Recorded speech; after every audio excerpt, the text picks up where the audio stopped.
My job today is a threefold job: to keep you awake, to keep you from running away, and try and teach you as well. Not an easy topic, and how do I move down? Yes, that's it. Difficult task to compare in this mosaic of populations we're dealing with in South Africa and the rest of Africa, where the average size may differ substantially from country to country. So trying to talk about normal growth and abnormal growth and slowing or accelerating growth, it's sometimes not an easy task. The aim here and the learning objective is to see how we can use best the ultrasound to distinguish between normal and abnormal growth patterns in singleton and twin pregnancies. In other words, imagine the ultrasound as being a window that you now open and look inside the dark room. You turn on the light and you can see the fetus or fetuses inside. That's basically what ultrasound is doing. And I'm trying to, The key questions: what maternal conditions are most frequently associated with abnormal fetal growth patterns? What measurements should be taken to assess fetal growth correctly? What are the typical ultrasound features of poor fetal growth? What are the typical ultrasound features of macrosomic fetal growth? And how is fetal growth assessed in twin pregnancies? Now that's a nice picture of a baby on the left, which is a 31-week baby, about 1 kilogram, and next to it a full-term baby, also 1 kilogram. And of course, next to them, an appropriately grown fetus who went to full term. On the right side, you see two babies that are also full term, but the one is a normally grown baby, and the other one is a macrosomic baby. So when we talk about growth, we look at this measured weight, and we can either classify them as too small. And why are they small? Is it because of some growth restriction, or constitutionally small, or other reasons? And we will look at various examples later on. Is that a normally grown fetus or baby, or is it a big baby and therefore macrosomic by definition? Good question that people ask most of the time is, so what is actually, how do we define normal growth? Well, we can't. And if you start from the bottom of the slide, part of the problem is the relatively inaccessible nature of the fetus, which presents a challenge with regard to accurate measurement of size and growth. Yeah? But from literature and from experience, we know that growth should be around 5 grams per day in the first sort of early second trimester, about 10 grams per day in the second trimester, and about 30 to 35 grams per day towards the third trimester. But of course, the literature is very confusing.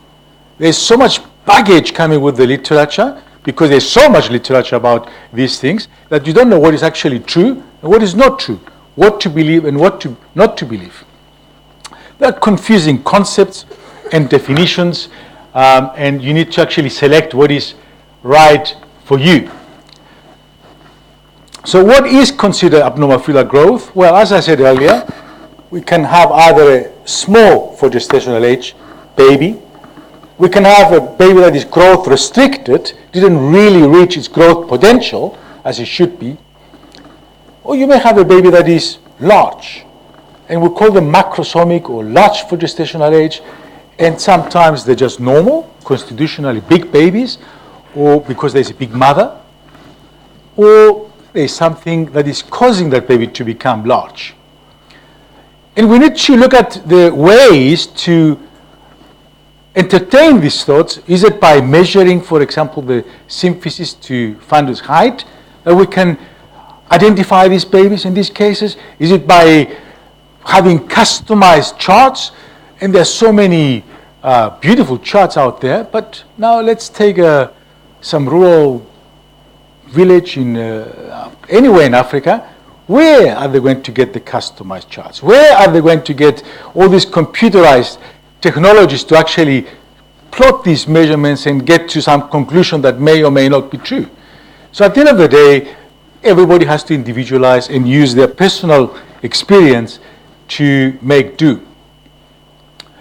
So if we look at a common term called low birth weight, I think it's probably a term that should not be used at all because it's inadequate, doesn't have anything about gestational age, maybe more confusing than anything else.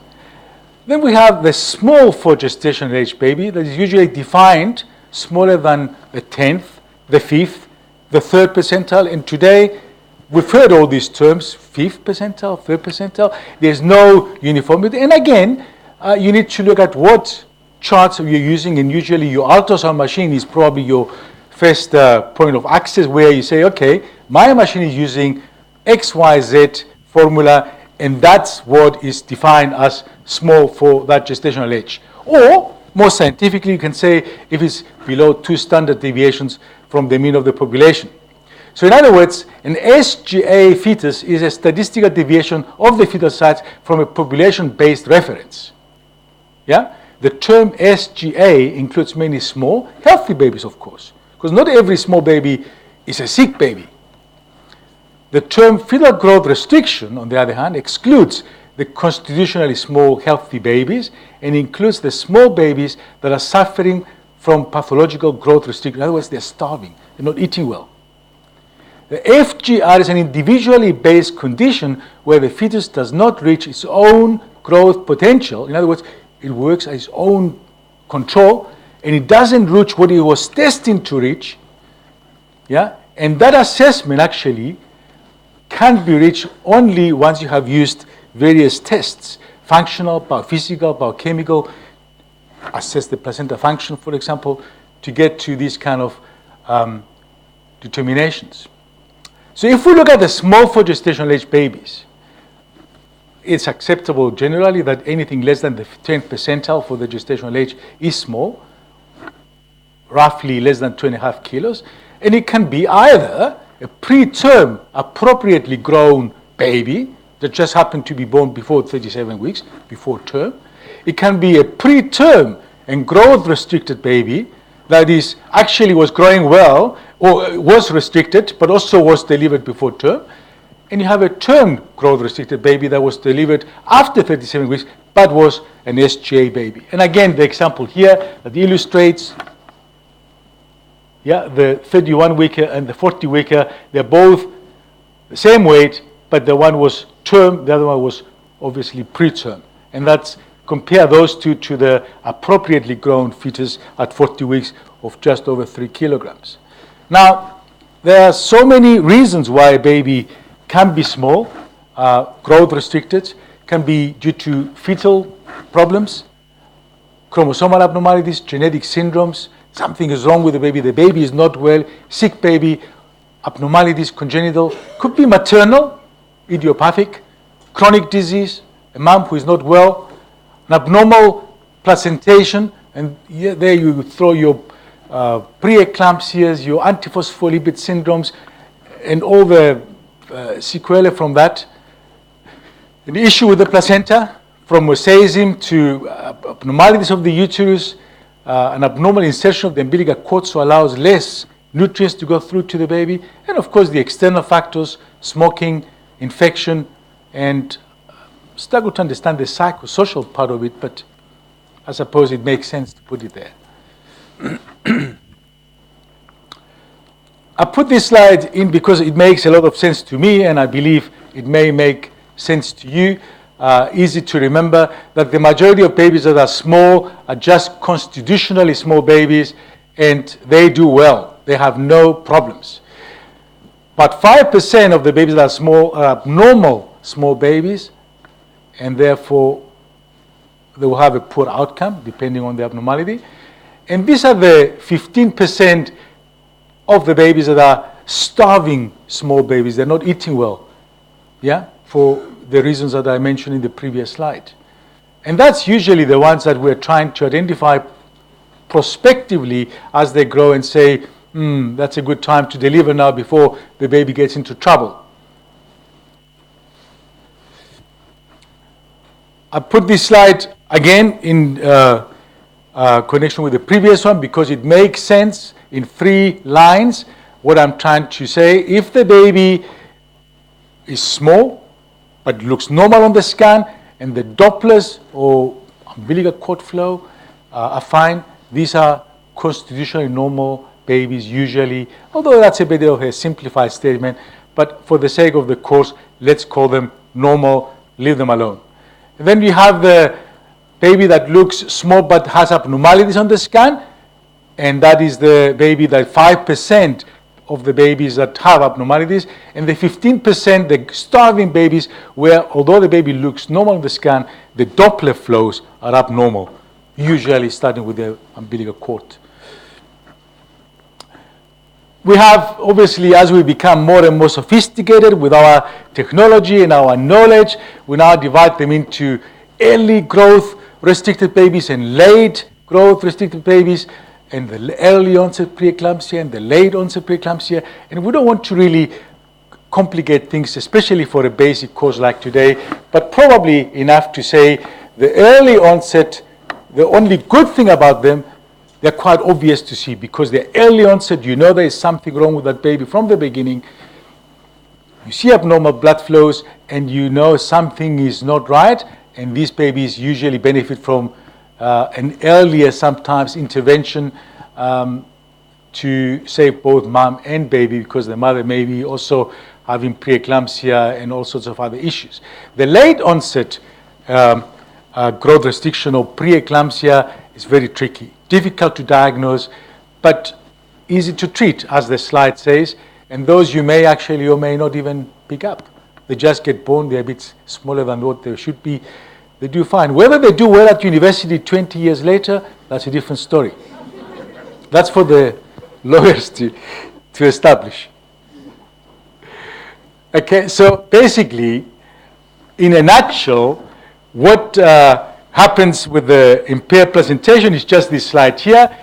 And as you know, and everybody who does obstetric ultrasound should know, in pregnancy you have a conversion of the vascular chain to a low pressure system, and that is what is shown here. The vessels become big pipes without any muscular activity, allow as much blood flow to go through, and you get it beautifully on the ultrasound, very, very nicely shown here, where there is good endostolic flow, and this looks good.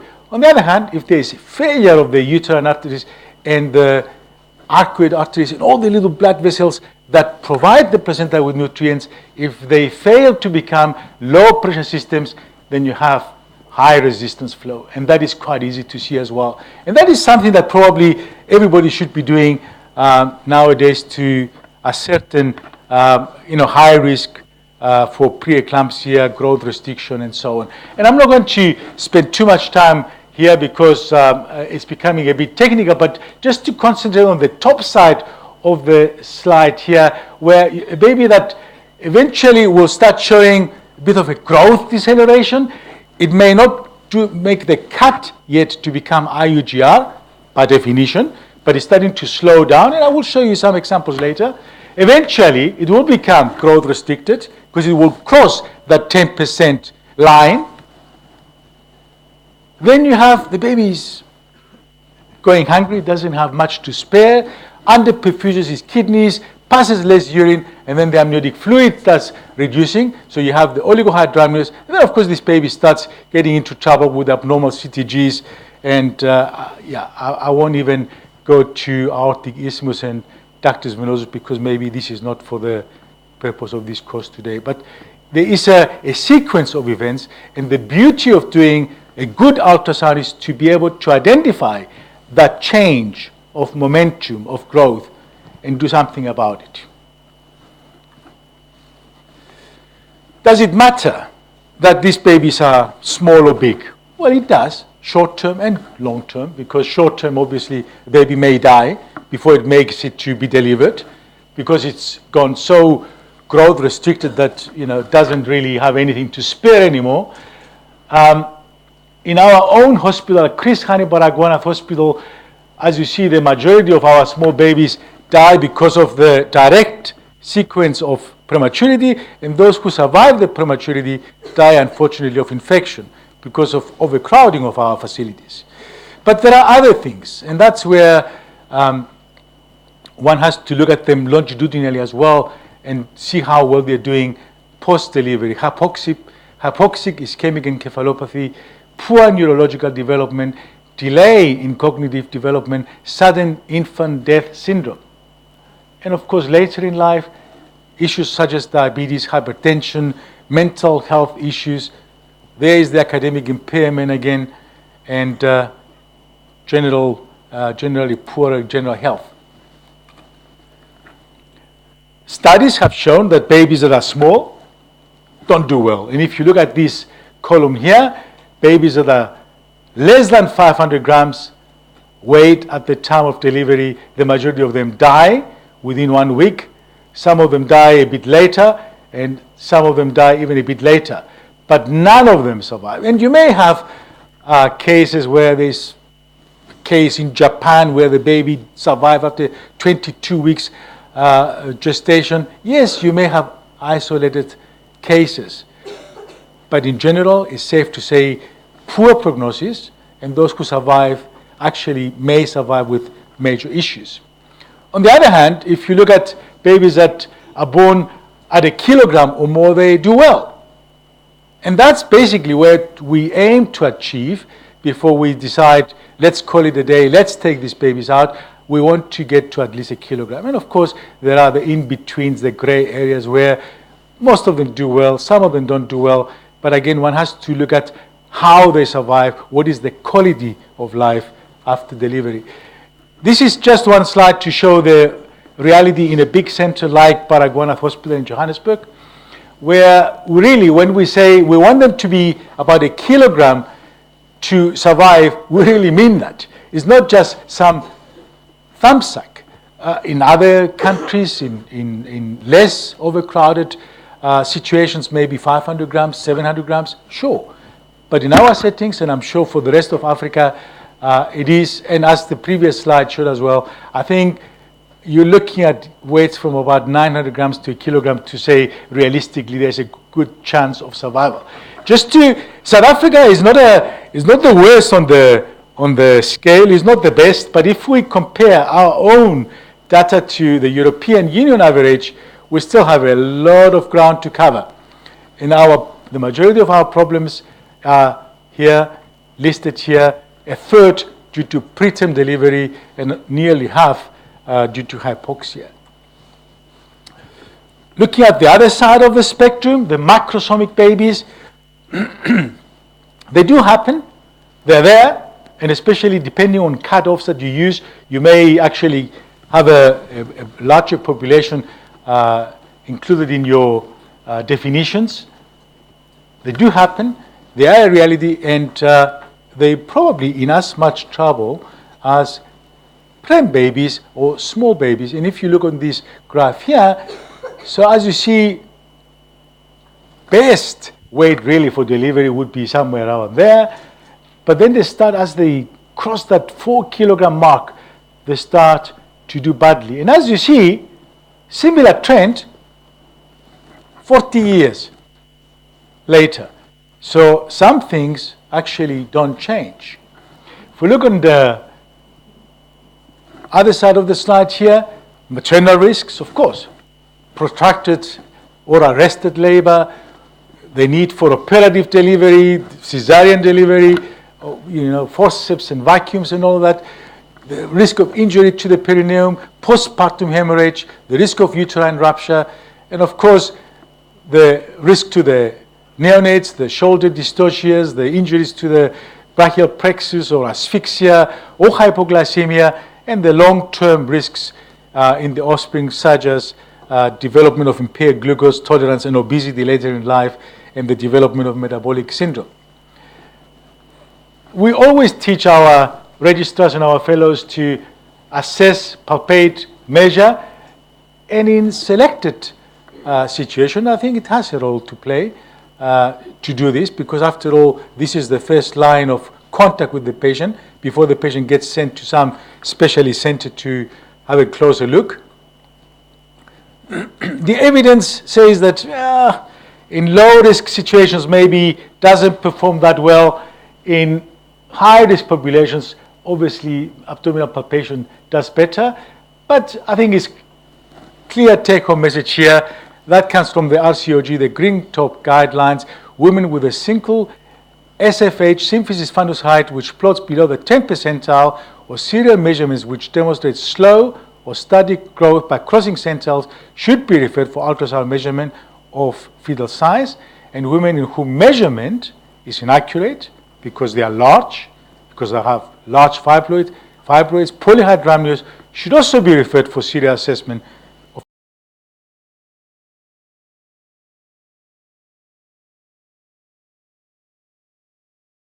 patients in obtaining good history.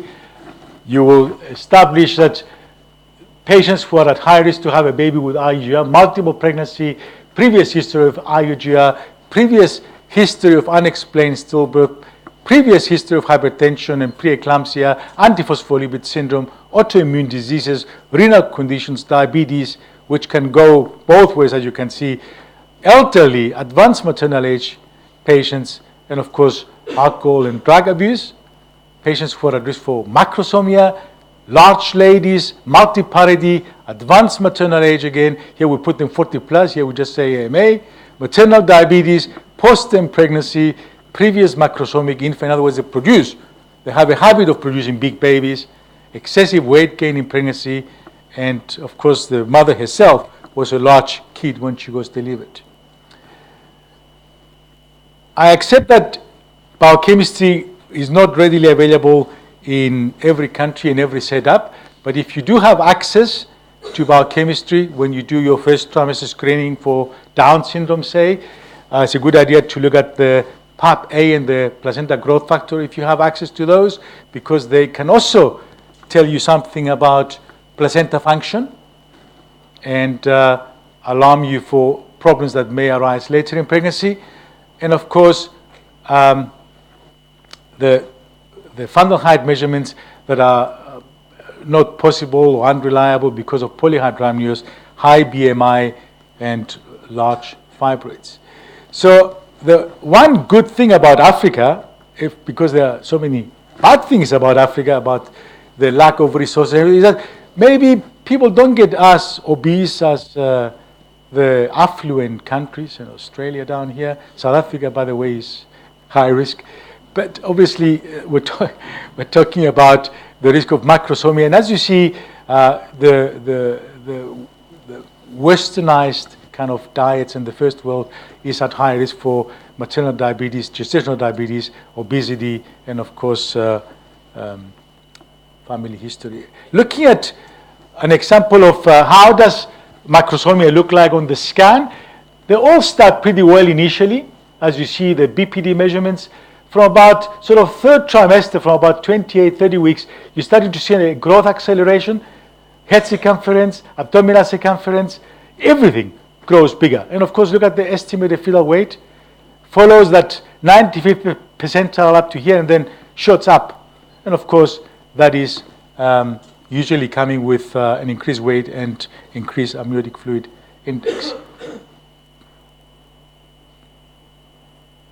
So one good algorithm to remember as to when is it necessary or important to refer, say at the antenatal visit at 20 weeks, look at the symphysis fundal height, plot it on a chart, and then look at the history, look at what is the gestational age and say, okay, that's a low first fundal height.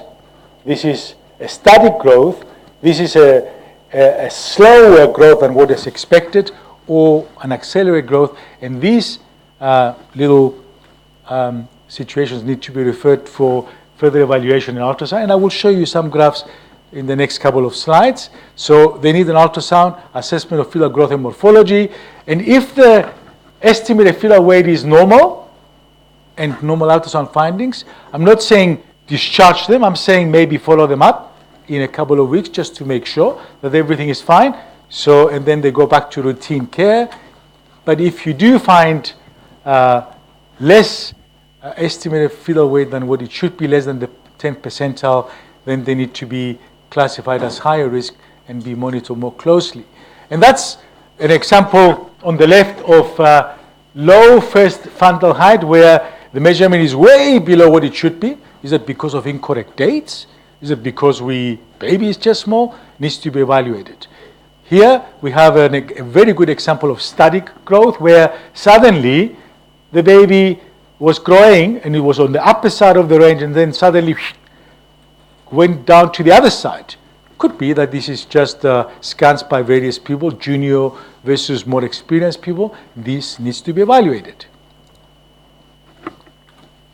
An example of slow growth or growth deceleration where the baby's growth crosses the percentiles every time you do a scan, yeah? Or a case of an accelerated growth where suddenly the baby's weight is up there. And again, as I say, this could be a case of various people doing various measurements, and sometimes, as Lutz showed earlier as well, where your abdominal circumference and your femur length, a few millimeters on either side, less or more, makes a big difference. So this has to be obviously taken into consideration and reevaluate. But also, one has to accept that not one size fits all. And if you look here at Mrs. Small and Mrs. Large, what would be an appropriate growth for Mrs. Small, say 2.5 kilos at 37 weeks, it would be a small baby for Mrs. Large. Yeah? So look at the patient when you scan as well. And a typical example of preeclampsia, where you see gradually a growth deceleration and growth restriction eventually, where everything, all the measurements, as you see, are low but become worse and worse and worse, and obviously the fetal weight, the amniotic fluid index, and of course the birth weight. So that's a good example of preeclampsia with both early and late kind of pattern there. Don't forget that there are genetic syndromes that may not show at your early scans, so you're not completely out of the woods because you had a scan at 12 weeks and at 20 weeks and you thought everything was fine, because as you will see here, some of these measurements may start becoming deranged later. Yeah, and of course this is a very rare case of Silver-Russell syndrome. I haven't, I think, seen one, but just illustrates that it could also be something else wrong with the baby and not just a placenta issue or maternal size. This is an example of a patient that I saw recently where initially all the measurements were within the normal range, and then suddenly towards the end we see the femur. Initially we thought, nah, can't be, but then we repeated that and was actually getting worse and worse and worse. Any idea what that is? Achondroplasia. That's it, and actually was confirmed. So it shows you that things can actually happen later, and you've got to be alert, you've got to be able to distinguish that things are not developing as well as they should be, because this baby up to about 24 weeks or so was fine, and only towards the end of the pregnancy in the third trimester, and that's when you expect it. You started seeing that there was a problem with the limbs of the baby. They had the baby and the baby is fine otherwise. What about twins? I put this slide there because it makes sense to me to see we cannot expect twins to grow at the same rate like singletons throughout the pregnancy until the end. There has to be a price you pay for sharing the one mom, isn't it? So you cannot have 3 kilograms and 3 kilograms and say, okay, that's, So towards the end of pregnancy, you would expect that there's a slowing down of the growth, and that's acceptable because you have assessed these babies throughout the pregnancy and they look fine otherwise. We have heard a lot about chorionicity today. So obviously the dichorionic twins being the so-called low-risk twin pregnancies. You can, follow them up loosely every 4 weeks, and if there is a growing difference in the size of the two babies, then you may want to see them a bit more closely and decide what is the plan of action. In monoclonal twins, because of the risk of twin-to-twin transfusion, which remember happens in about 30% of all monoclonal twin pregnancies, and about half of those are quite severe, so you've got to monitor them more closely. Or, of course, the other possibility of the growth discrepancy, the selective IUGR that you may have with monoclonal twins.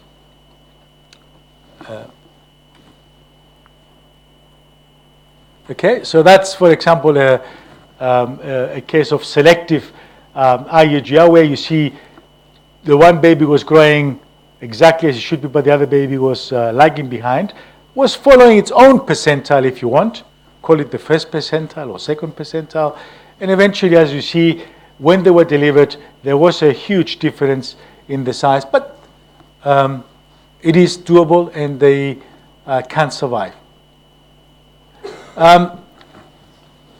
Factors that may influence the appearance of the baby on the scan in terms of growth and all that, that you need to always consider is the fetal sex. And as you see here, you expect slightly bigger babies, male babies, than female babies, especially towards the end of the pregnancy. Gestational age, maternal height, maternal weight and BMI, siblings and maternal birth weight, yeah. Paternal height and weight, although this is less significant. Remember the fish and the fish pond analogy. So the baby usually is appropriate to the size of the mother. So small mother, small baby, small pond, small fish. Maternal age, maternal weight gain during pregnancy, smoking, and of course ethnic origin.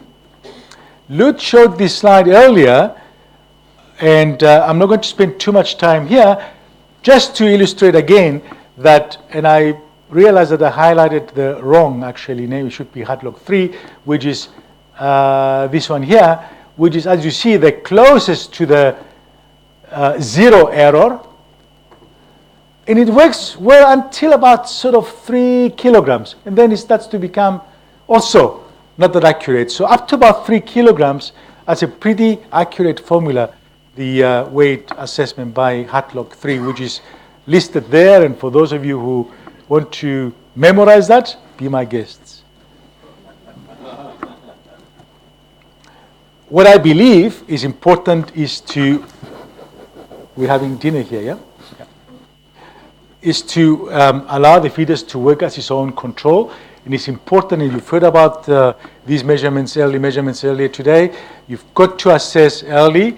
Best time to do this, in my opinion, from 11 to 14 weeks, where you have a pretty good assessment of the growth, and then you cannot be that wrong if that baby later is too small or too big. You can't say, but this is, incorrect dates.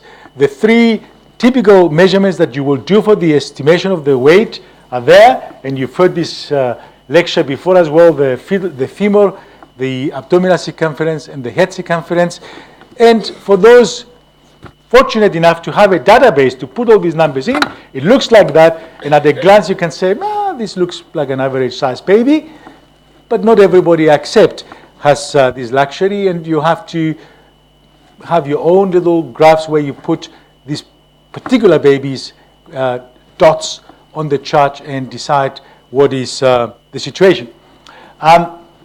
Here I've got measurements of, let's put them all there, of a normally grown baby and say, okay, this is an excellent situation, nothing to worry about.